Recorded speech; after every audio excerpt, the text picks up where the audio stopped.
Hello achievers, this is Shivam here. आज हम पढ़ने वाले हैं spherical capacitor and cylindrical capacitor. हमने फर्स्ट लेक्चर में कैपेसिटर के तीन टाइप देखे थे, parallel plate capacitor, cylindrical and spherical. हमने मेनली पढ़ा था कौन सा वाला, पैरेलल प्लेट कैपेसिटर। सिलिंड्रिकल और स्फेरिकल इतना काम का नहीं होता है, बट ये कौन सा एग्जाम की तैयारी कर रहे हैं हम, जेईई मेन एंड एडवांस की। उस कंडीशन में क्वेश्चन कहीं से भी उठ के आ सकता है। तो लास्ट ईयर 2022 में जेईई मेन में इसका क्वेश्चन आया हुआ है स्फेरिकल कैपेसिटर का। तो हम समझते हैं कि दोनों क्या होते हैं, उनके बारे में समझते हैं, इनका सी कैसे निकालना है, देन फाइनली हम क्वेश्चन को ट्राई करके भी यहाँ पर देखेंगे। तो शुरू करते हैं आज का लेक्चर। देखो हमें यहाँ पर इसका क्या बनाना है, स्फेरिकल कैपेसिटर बनाना है। तो हमने क्या ले लिए, दो स्फेरिकल कंडक्टिंग शेल्स यहाँ पर अज्यूम कर लिए। उसकी रेडियस यहाँ पर अंदर वाले की ए है और बाहर वाले की कितनी गिवन है, मुझे बी गिवन है। अब देखो यहां पर मैं क्या कर रहा हूं, इस वाले शेल के अंदर वाले शेल के ऊपर टोटल चार्ज प्रोवाइड कर रहा हूं मैं, प्लस क्यू चार्ज। कितना टोटल चार्ज प्रोवाइड किया मैंने शेल को, प्लस क्यू चार्ज। अब देखो ये शेल जो मेरा है एक कंडक्टिंग शेल है। अब कंडक्टिंग शेल के ऊपर चार्ज कहां रहता है, ओनली सरफेस के ऊपर रहता है, अंदर कोई चार्ज नहीं रहता है। तो मैंने क्या लिखा है यहां पर, अंदर की तरफ नेट चार्ज 0 कर दिया और बाहर कितना डाल दिया, सरफेस के ऊपर प्लस क्यू चार्ज मैंने यहां पर रख दिया। अब यहां एक और चीज बात की ध्यान दो कि जो बाहर वाला शेल है वो भी कंडक्टिंग है। तो जब इसके यहां पर प्लस क्यू होगा तो इसके अंदर वाली सरफेस पर कौन सा चार्ज इंड्यूस हो जाएगा, माइनस क्यू चार्ज। तो यहां पर अगर माइनस क्यू चार्ज इंड्यूस होगा तो यहां पर कितना हो जाएगा, बाहर की तरफ प्लस क्यू चार्ज। तभी तो ये कितना हो जाएगा, फिर से 0 के इक्वल हो जाएगा। आई बात समझ में। अब देखो एक और चीज हमें क्या करनी पड़ेगी इसको कैपेसिटर बनाने के लिए, कि मैंने बाहर वाली सरफेस को क्या कर दिया, ग्राउंडेड कर दिया। जब मैंने इसको अर्थिंग कर दी बाहर की सरफेस से, तो बाहर चार्ज कौन ले गया, पूरा का पूरा अर्थ ले गया। मतलब यहां पर अब मेरे पास कोई चार्ज नहीं बचा। तो देखो अंदर चार्ज कितना है, 0 है, बाहर कितना है, 0 है। एनर्जी कहां है, प्लस माइनस की इस कैपेसिटर के अंदर की ओर है। दो ए और बी रेडियस के बीच में एनर्जी है। मतलब कि यहां एनर्जी क्या मिली मुझे, बंधी हुई फॉर्म में मिली, बाइंडिंग फॉर्म में मिली। इसका मतलब यहां पर मुझे एनर्जी अच्छे से मिल सकती है, कैपेसिटर मेरा यहां पर ये बन सकता है। तो यहां पर इलेक्ट्रिक फील्ड कैसे बनेगी, प्लस टू माइनस। तो इस तरीके से बाहर की तरफ क्या निकलेगी, यहां से एनर्जी निकलती हुई दिखाई देगी, यहां पर रेडियस ए से रेडियस बी की तरफ। आई बात समझ में। तो इस तरीके से हमारा बनता है यहां पर स्फेरिकल कैपेसिटर। अब हमें क्या निकालना है, इसका कैपेसिटेंस निकालना है। तो देखो सी कितना होता है, बेसिकली Q बाय V होता है।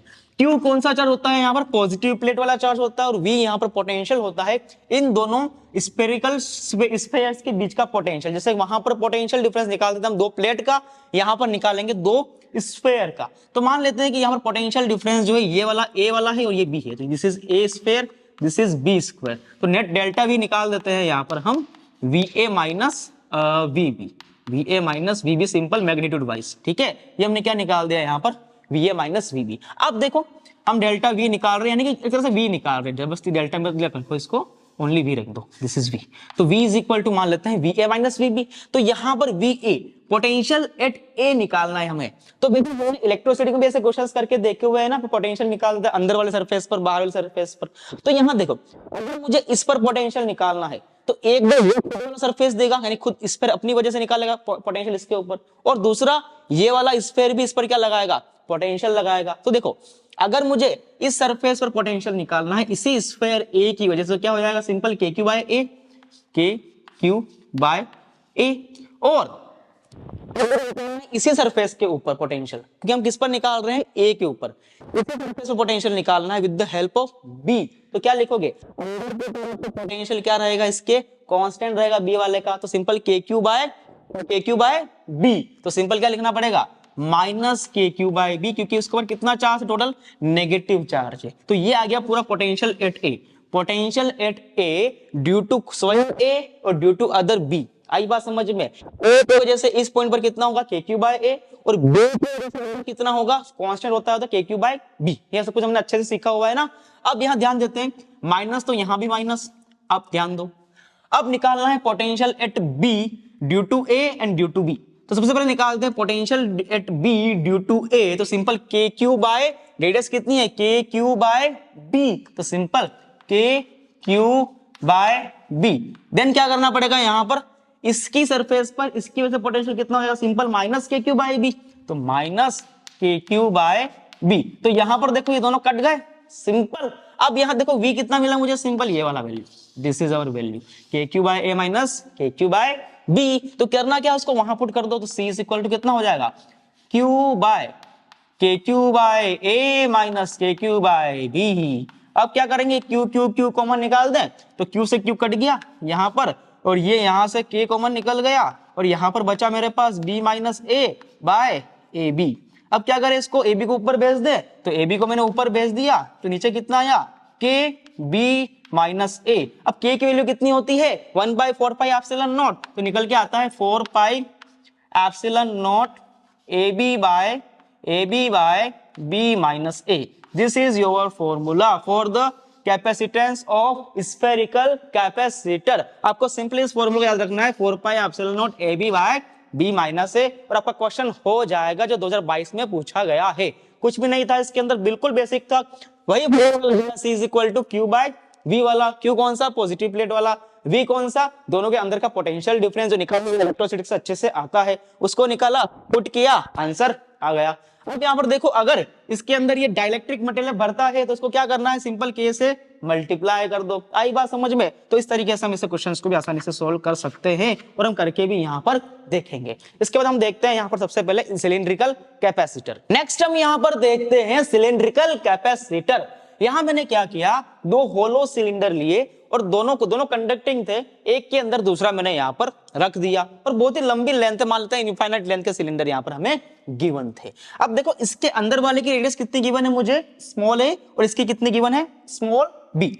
मैंने क्या किया कि इसके ऊपर लैम्डा कूलम्ब पर मीटर का मैंने चार्ज प्रोवाइड कर दिया। अब सिंपल सी बात है, ये कंडक्टिंग है तो सरफेस कहां आएगा, इसकी सरफेस पर आएगा, तो अंदर पूरा चार्ज 0 हो गया, बाहर कितना मिला मुझे, प्लस लैम्डा चार्ज यहां पर मिल गया। बाहर सरफेस पे कितना चार्ज मिला मुझे, प्लस लैम्डा। अब देखो ये प्लस लैम्डा है तो यहां से क्या खींचेगा, ये माइनस लैम्डा अट्रैक्ट करेगा, और बाहर कितना आ जाएगा, प्लस लैम्डा, तो प्लस माइनस फिर से 0 हो जाएगा। आई बात समझ में? अब मैं फिर से क्या कर रहा हूं, क्योंकि मुझे एनर्जी बाइंडिंग फॉर्म में चाहिए, तो मैंने इसको क्या कर दिया, बाहर से अर्थिंग प्रोवाइड कर दी, तो सारा का सारा चार्ज कौन ले गया, मेरी अर्थ ले गई, तो यहां पर चार्ज कितना बचा, फिर से 0 बचा। तो यहां पर देखो फिर से बाहर और अंदर चार्ज कितना है, 0, और इन दोनों के बीच में मेरे को क्या मिली, फिर से एनर्जी मिलने लग गई। मतलब यहां पर भी मुझे क्या मिल रही है, बाइंडिंग फॉर्म में एनर्जी प्रोवाइड हो रही है। इसको हम क्या बोलते हैं, सिलिंड्रिकल कैपेसिटर बोलते हैं। अब यहां भी हमें क्या करना है, इसका कैपेसिटेंस निकालना, तो सिंपल क्या करो, C is equal to Q by V कर लो। अब यहां ध्यान दो, हमें चार्ज निकालना है, टोटल चार्ज, और ये सिलेंडर गिवन है वो तो बहुत लंबा है, इनफाइनाइट गिवन है। तो यहां पर क्या करेंगे हम, सिंपल ध्यान रखो, यहां हम क्या करते हैं कि किसी भी एक यूनिट लेंथ के लिए निकालना शुरू करते हैं। मान लिया कि हमने L लेंथ के लिए निकाल कर देख रहे हैं कि सिलेंडर के L लेंथ में कितनी कैपेसिटेंस इसकी हो सकती है, तो बताओ इसकी L लेंथ में कितना चार्ज हो जाएगा, तो लैम्डा इंटू L चार्ज हो जाएगा। बिल्कुल सिंपल सी बात है ये तो हमने क्या कर दिया, वहां पर रख के देख लिया। तो C कितना मिला मुझे यहां से, Q की वैल्यू कितनी है, लैम्डा L बाय V हो गई। ठीक है, अब इसको लिखते इस तरीके से, C by L is equal to lambda by V। इसको बोलते हैं हम कैपेसिटेंस पर यूनिट लेंथ, यानी कि इसकी यूनिट लेंथ में कितना कैपेसिटेंस बसा हुआ है। सिंपल सा एक टर्म दे दिया कि इसको L से डिवाइड कर दिया। अब यहां ध्यान दो, लैम्डा तो हमें गिवन ही था, हमें निकालना क्या है यहाँ, बेसिकली V निकालना है। V क्या है, पोटेंशियल। इन दोनों के बीच का हमें क्या निकालना है, यहाँ पर पोटेंशियल निकालना है। यहाँ पर आपको थोड़ा सा प्रियर नॉलेज अपनाना पड़ेगा। हमने जब इलेक्ट्रोस्टैटिक किसी भी एक वायर की वजह से, कंडक्टिंग वायर की वजह से किसी एक r डिस्टेंस पर इलेक्ट्रिक फील्ड का फॉर्मूला निकाला था, इनफाइनाइट वायर की वजह से, वो कितना आया था, 2k लैम्डा बाय r। किसी भी इनफाइनाइट वायर की वजह से जो इलेक्ट्रिक फील्ड होती है वो कितनी होती है, किसी पॉइंट पर 2k लैम्डा बाय r होती है। जिसको नहीं समझ में आ रहा जाकर देखो इलेक्ट्रोस्टैटिक का लेक्चर, उसमें समझ में आएगा कैसे हम इलेक्ट्रिक फील्ड निकालते हैं, 2k लैम्डा बाय r। तो यहां पर हमें इस पॉइंट का 1 और इस पॉइंट का 2, इन दोनों के बीच में क्या निकालना था, पोटेंशियल डिफरेंस निकालना था। तो हमने बोल दिया कि V जो है हमारे पास वो V1 माइनस V2 है, ऐसा हमने यहाँ पर मान लिया, या V है जो भी है।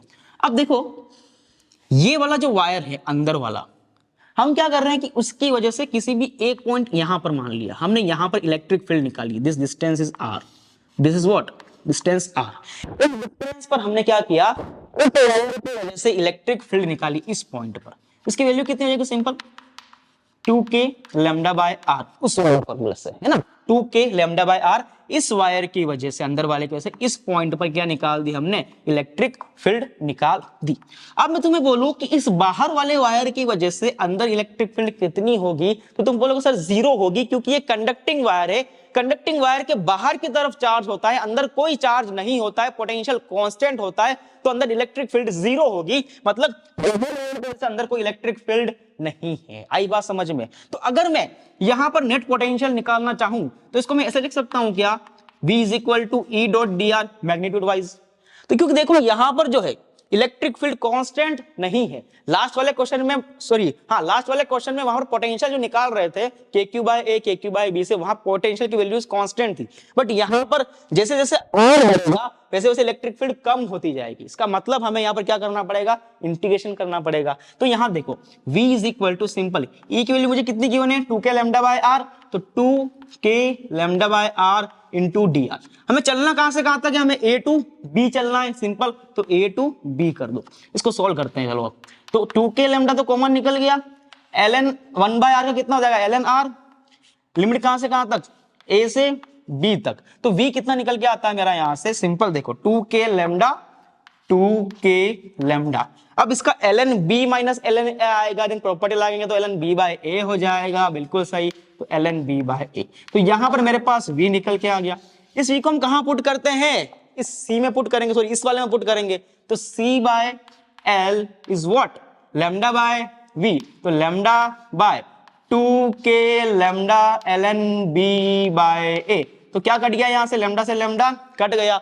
a की वैल्यू कितनी होती है, 1 बाय 4 पाई, 2 से कट जाएगा तो कितना बचा, 2 pi epsilon not by ln b by a. This is the value of capacitance per unit length for the cylindrical capacitor. थोड़ा सा एक्स्ट्रा नॉलेज क्या लगाना पड़ा यहाँ पर कि हमें इलेक्ट्रिक फील्ड का यूज करते हुए पोटेंशियल निकालना पड़ा, क्योंकि यहाँ पर इलेक्ट्रिक फील्ड अंदर की तरफ क्या हो रही है, चेंज होती जा रही है। आई बात समझ में? बाकी बिल्कुल ln b by a आपको याद रखना है और इसकी हेल्प से आपको क्वेश्चन यहाँ पर सोल्व करने पड़ेंगे। अब हम क्वेश्चन लेके देखते हैं 2022 का जो जेई ने पूछा था, किस तरीके से उसको सोल्व करना है स्फेरिकल कैपेसिटर की हेल्प से। लेट्स सी द क्वेश्चन कि capacitance of a isolated conducting sphere of radius r1 becomes n times when it is enclosed by a concentric conducting sphere of radius r2 connected to the earth. The radius of their radii, a ratio of their radii r2 by r1 is, कौन सा option इसमें सही होगा? Sir कुछ समझ में नहीं आया, क्या बोल दिया? तो देखो यहाँ पर ध्यान दो, सबसे पहले क्या बोलना चाह रहा है क्वेश्चन यहाँ पर कि इसके पास जब एक रेडियस r1 का कोई स्फीयर था, कंडक्टिंग स्फीयर, तब उसकी कंडक्टेंस जो थी कुछ भी है, मान लो C है, तो C कितनी वैल्यू कितनी होती है C की किसी कंडक्टिंग स्फीयर के लिए? फर्स्ट लेक्चर याद रखो, हमने सीखा था वहां पर कैपेसिटेंस निकाली थी 4 पाई एप्सिलॉन नॉट r, याद है? 4 पाई एप्सिलॉन नॉट r किसके लिए निकाली थी हमने? कंडक्टिंग स्फीयर के लिए, या फिर एक कैपेसिटर जिसका कोई मतलब सिंगल कैपेसिटर, सिंपल कह सकते हैं, अर्थ लाइक, जब हमने फर्स्ट लेक्चर में सीखा था। अब यहां पर क्या किया उसने, उसी के ऊपर यानी इसी स्फीयर के साथ एक और इसने कोसेंट्रिक स्फीयर लगा दिया, यानी कि ये r1 वाला तो था ही, एक r2 का भी लगा दिया और यहां पर इसको क्या कर दिया, अर्थिंग कर दी। तब इसका जो कैपेसिटेंस था इस वाले का वो क्या हो गया, n, क्या बोल रहा है कि becomes n times when it is enclosed by the concentric conducting sphere. मतलब कि जो अब इसका कैपेसिटेंस है C डैश, वो पहले वाला कितना हो चुका है, अब की बार n टाइम्स हो चुका है। इट इज, इसका वो कितना है, n टाइम्स हो चुका है। तो सिंपल सी बात है, ये क्या है, स्फेरिकल कैपेसिटर है। तो बोल रहा है कि इन दोनों की रेडियस की रेशो निकाल के दिखाओ। अब हम जानते हैं कि जो C डैश निकल के आया है हमारे पास, उसकी वैल्यू बेसिकली कितनी होती है, 4 pi epsilon not AB by B minus A। जब इसको लगाया तो इसका कैपेसिटेंस सिस्टम का C डैश हो गया, और कितना टाइम था पहले वाले का, n टाइम्स था, मतलब इसकी वैल्यू कितनी गिवन है हमें, NC गिवन है। यही बात समझ में? अब क्या करना है, इसको सिंपली सोल्व करना है। तो देखो यहां पर क्या करेंगे हम, 4 पाई एप्सिलॉन नॉट, A कितना है R1, B कितना है R2, R2 minus R1, this is R2 minus R1, और यहां पर n इंटू C की वैल्यू कितनी गिवन है मुझे, 4 पाई एप्सिलॉन नॉट R1, तो 4 पाई एप्सिलॉन नॉट R1, तो 4 पाई एप्सिलॉन से 7 पाई एप्सिलॉन कट गया, R1 से R1 कट गया, तो देखो यहां पर क्या बचता है मेरे पास अब, तो R2 is equal to n R2 minus n R1। तो यहां पर देखो मैं क्या लेके आता हूं, तो n R1 is equal to simple, यहां से R2 कॉमन निकालोगे तो कितना बचेगा, n-1 बचेगा। तो मेरे पास R2 बाय R1 कितना आया, R2 by R1 is equal to n by n-1 आया। This is your answer. तो कौन सा वाला मैच हो रहा है यहाँ पर, ए वाला ऑप्शन मैच हो रहा है। तो कुछ भी नहीं था, सबसे पहले क्या किया, सिंगल का कितना होता है वो सीधे उसकी वैल्यू ये होती है। क्वेश्चन ने बोला कि radius R1 becomes n times when it is enclosed by a concentric conducting sphere। इसका कैपेसिटेंस पहले वाला का n टाइम हो गया जब इसको इस तरीके से मिक्स किया गया। तो सिंपल सीडेश की किसके इक्वल हो गई, nc के इक्वल हो गई। इसको सोल्व किया, we'll get the finally answer. This is your answer, R2 by R1 is equal to n by n-1। तो अगर बेसिक सा फॉर्मूला आपको क्वेश्चन में याद है स्फेरिकल और सिलिंड्रिकल, तो भी आप क्वेश्चन यहाँ पर सोल्व कर सकते हो। तो आई होप कि आपको लेक्चर समझ में आया होगा। मिलते हैं फिर नेक्स्ट लेक्चर में, तब तक के लिए पढ़ते रहिए। All the very best.